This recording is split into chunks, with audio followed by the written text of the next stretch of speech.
Hey, great to be joining now the Mayor of Newburyport, Mayor Donna Holaday.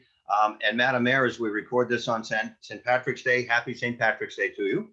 And to you, Rick. Yes, absolutely. And all of your listeners too. Happy St. Patrick's Day. Well, thank you very much. The sun is out, it's a little cold, but the sun is out metaphorically as well, Madam Mayor. Maybe you could bring us up to date on how things are going in Newburyport because the vaccine is it's getting out there. I know that some of the mayors seem a little hamstrung in getting enough of it, but please update us on things. Certainly.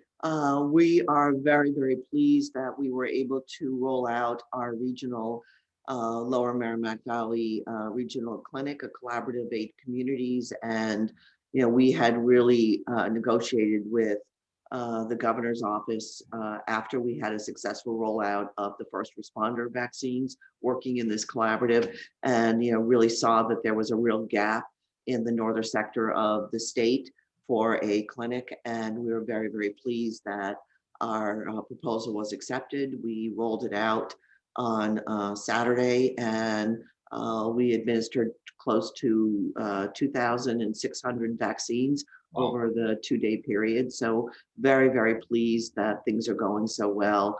I can't thank enough for all of the area health directors and incident commanders, chiefs, emergency management directors, all the volunteers, the nursing staff. It's been truly wonderful to see so many people come together to help roll out this regional clinic. We also were very fortunate that where Anna Jake's Hospital in Newburyport is also part of Beth Israel and Leahy Clinic. They came to me probably 6-7 weeks ago and asked if I would be interested in setting up a clinic for Anna Jake's Hospital patients, and that they serve over 100,000 people in the greater Newburyport area. And I thought, because this would help our seniors be able to get, those over 75 initially, and then 65 working through the phases, that it's a small center. It's been closed, obviously, as most Council on Aging's to programming for seniors. And so we've been able to do about 500 doses a day there now. There was a little bit of a rollout issues, but I've received so many emails and calls from people in the greater Newburyport area thanking me for setting that one up, because that's been, really positive for our seniors also. And we were able to obtain about 200 vaccines to work with our low income and those seniors who are in our housing authority residences. And we were able to do those first doses last week also. So very pleased with how we've been able to roll out the vaccine in the sector of the state, and pleased to see that we're doing teachers this weekend, and starting with elementary school. And this is, I think, a huge step forward in getting our schools reopened. Our superintendent presented a plan a week and a half ago about the reopening, and we will have all of our schools opened on April 26th when they come back from vacation, starting with elementary school. And this week, our high needs, special needs students came back. So we're very excited about the plan.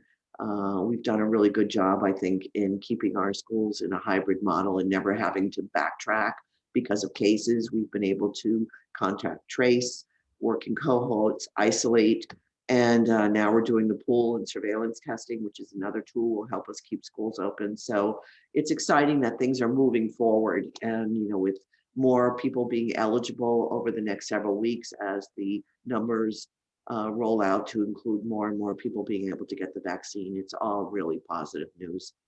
That's great. That's great. And as we speak, as we record this, the governor is opening up, or at least rolling out how many people will be eligible, who will be eligible next, including, I think it's on March 22, the 60s and above. And Madam Mayor, talking with you and Mayor Betancourt, Mayor Driscoll, Mayor Romeo-Taken, you all have, I don't know how to quite ask the question, but there's so much focus in this last year on a daily basis of putting together the response.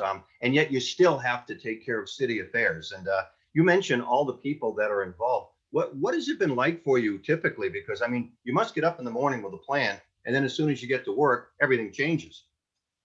Well, I think that's pretty typical of a mayor's life anyway. This is Okay. just, you can start with the best laid plans and then things change. Mhm. That's just the nature of it. But certainly this has added another intense layer of work and energy to be able to keep our community safe, to keep information flow going, doing my weekly PSAs, which I think have been well received by the community in terms of keeping, people Mhm. informed about where we are with the virus and unfortunately those we've lost, and just letting people know each step of the way, how we're doing with the clinics, where they can register, and reminding people that we still have a ways to go, and what we can't let our guard down, and masks and social distancing and sanitation are all still really important measures that we can continue moving forward, because everybody is anxious to get the everything reopened, and so we're moving in that direction and very, very excited about that.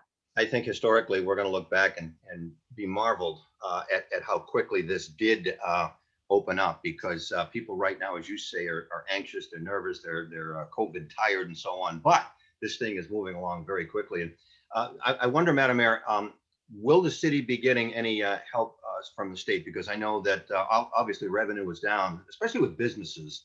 And of course, Newburyport, much like Gloucester, depends a lot on tourist industry, on restaurants and things like that. So what's the future of that, maybe in the near future? Well, we're very pleased to learn that we're getting a little over $5 million from this latest stimulus that should be dropping, I believe, in early May. So that's very exciting.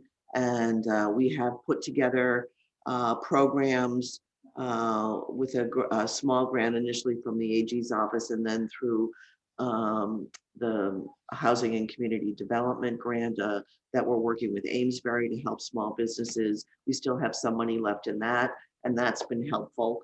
But we also received two grants. One is for us to purchase parklets, and that bid just came in.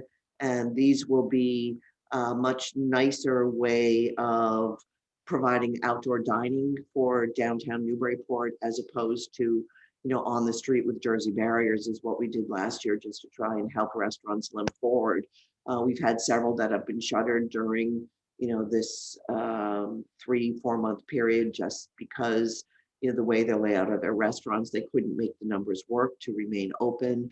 Some have survived on takeout, and now that numbers are increasing in terms of access inside dining, as well as we're looking forward to rolling out as quickly as possible outside dining again. So been working with the restaurant group about getting their applications in for outdoor dining, those who want the parklets, and hopefully we'll begin installing those in early April.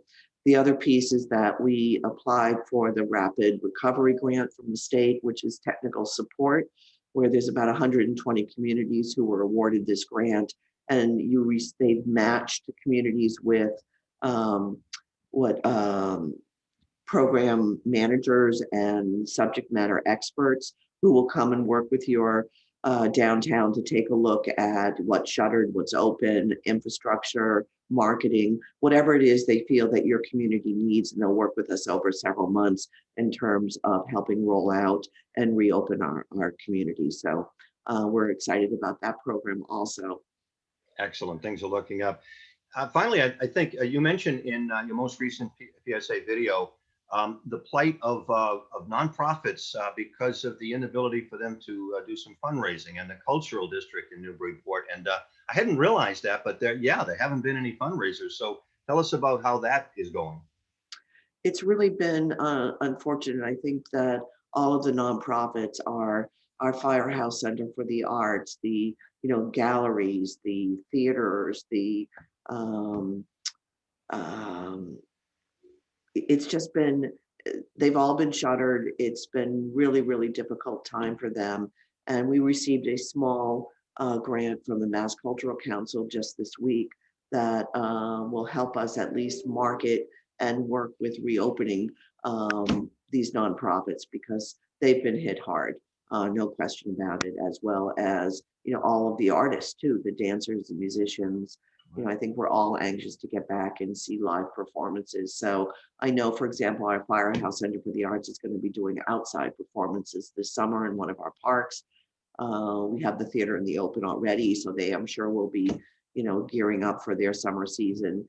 And, just really hoping that some of the, local museums, our Custom House, Cushing House, I mean, these are all really important, vital nonprofits that, tell the story of, the city, provide culture and arts to the community. And we're hoping that we can begin to get these programs back to pre-pandemic levels. I do have one more thing I want to ask about City Hall. Is it reopened, or if not, when will it be reopening? We're opening it on the Monday after Easter, April 5th. It will be fully reopened. And so we've been open by appointment online, and really until just recently, now that things are moving forward, has there been questions about when are you opening, when are you opening? So it's time. And, we have redone most of the offices. We've added additional PPE and, plexiglass, or, different dividers to ensure that people are safe. They'll have to follow certain protocols when they come in. But I'm excited about City Hall opening too, and looking forward to the days when we can actually be together in meetings and not have to do everything via Zoom.